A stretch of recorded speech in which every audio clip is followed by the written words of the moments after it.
did an interview with New York Post, and everyone grabbed this headline that you said, which I believe was the wrong It's headline not they what I should have said. It's not what used. I said.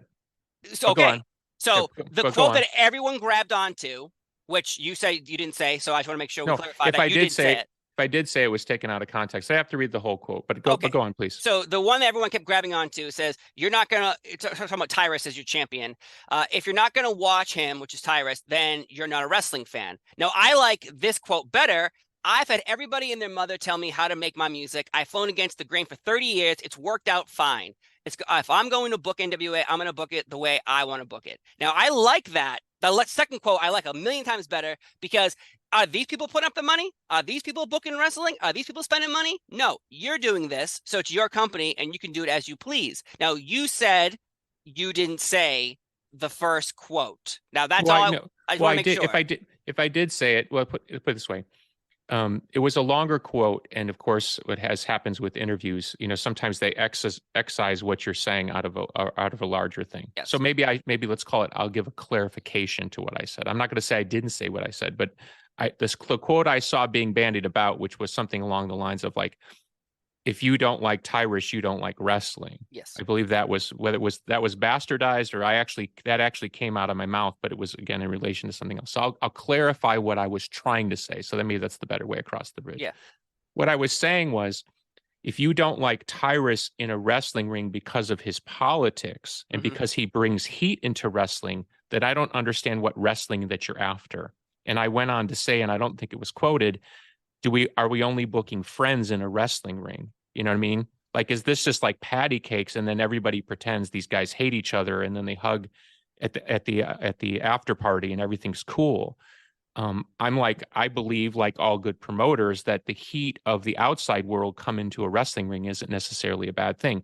Remember when there was all the crazy heat with Edge, Matt Hardy, and Lita, I believe, was that, and that was a real life thing that was ultimately taken advantage of in a wrestling ring, and obviously all the parties agreed. Whether that was comfortable or uncomfortable to them, I can't really say, even though I know Matt pretty well and I know Edge pretty well, but I don't think I've ever sat down and really asked them how they felt personally about it. But obviously that was a moment of like real heat, and people had opinions about how the whole situation played out on a personal level. So if your argument would be that should not have been a wrestling angle, well, that's a viable argument to make. If your thing would have been, I was uncomfortable with them being put in that spot, well, that's a viable argument to make. But it did happen, and it has happened in wrestling where real heat in real life comes into the wrestling ring. So that was my point. Yeah. It wasn't saying I'm going to pick this one person in Tyrus, and if you don't like them as a wrestling talent or you don't like them as a person, you don't like wrestling. So that's where it gets bastardized. Yeah, of course. It made for very good clickbait.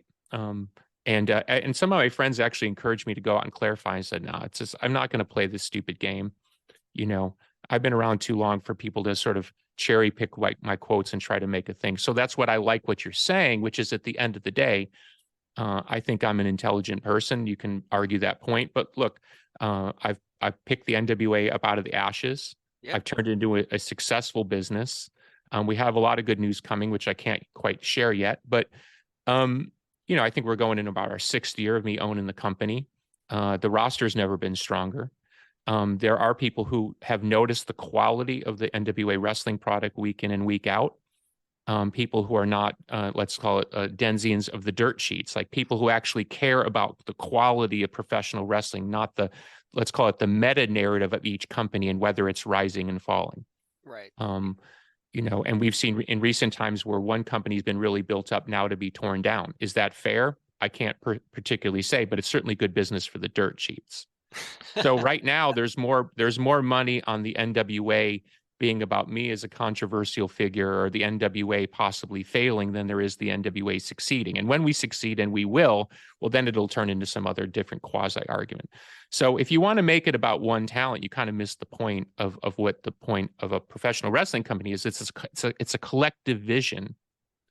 Obviously I've done the math on everybody in the company and I've made my decisions, and I'm fine to argue those points along the way. And plenty of writers and plenty of dirt sheet writers and plenty of people such as yourself have asked for clarification about why this or why not this and something like that's completely fine.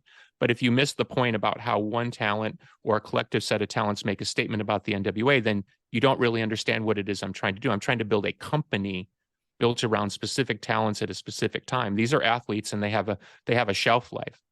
So Right. what the NWA looks like 10 years from now will be far different than what it looks like today. And that is if we survive, and I believe we will. Getting ground down into every talent and whether or not somebody approves. And I don't need to go off on a laundry list, but there are talents working at plenty of other companies that are plenty controversial that people don't seem to have a problem with because they work for a company that gets favorable press. So nobody wants to be the bad guy and point out that this talent shouldn't be working at such and such company. And when you get into the political stuff, I just think that's laughable.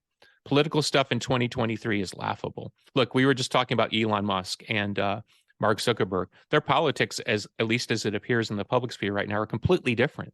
Yeah. What are people talking about? They're talking about the fight. Yeah. Why are they talking about the fight? Because the fight's more interesting than whether or not we care about their politics. Is Elon Musk disqualified from the fight because he's possibly a vaccine skeptic or something, or you didn't like the fact that he let some right winger back on the platform now that he owns Twitter's? I mean, that's what I'm saying. I don't like the sliding rules of engagement, and so that's all fine and good. So I think hopefully in this meta clarification, I've sort of delineated what is and isn't important to me. And again, as I like to say, I'm fine with criticism. Just be smart about it and don't be clickbaity about it, because you're dealing with somebody who's dealt with clickbait for over 30 years. And you're just not going to knock me off my block. Right. No, I agree with you. You said something, I can't mention the names either, but there are people in other companies, which I'll not mention their names, we can all take a wild guess, that there are people in those companies that have said some crazy things, that have done some crazy things, that probably are people trying to bury. And you're right. Why would someone bring this up? Because then you don't get your credentials for these pay-per-views or these media scrums or Zoom interviews. And so it makes a really good point of where is the line? Why are we trying to tear down NWA when other companies were going to try to rise up, but yet they have the same problem in the eyes of these people? So I look, there are people that have told me that they will not watch what the NWA does because of a certain manner of business that I've done. That's fine. Right. I've done that math. I'm cool with that.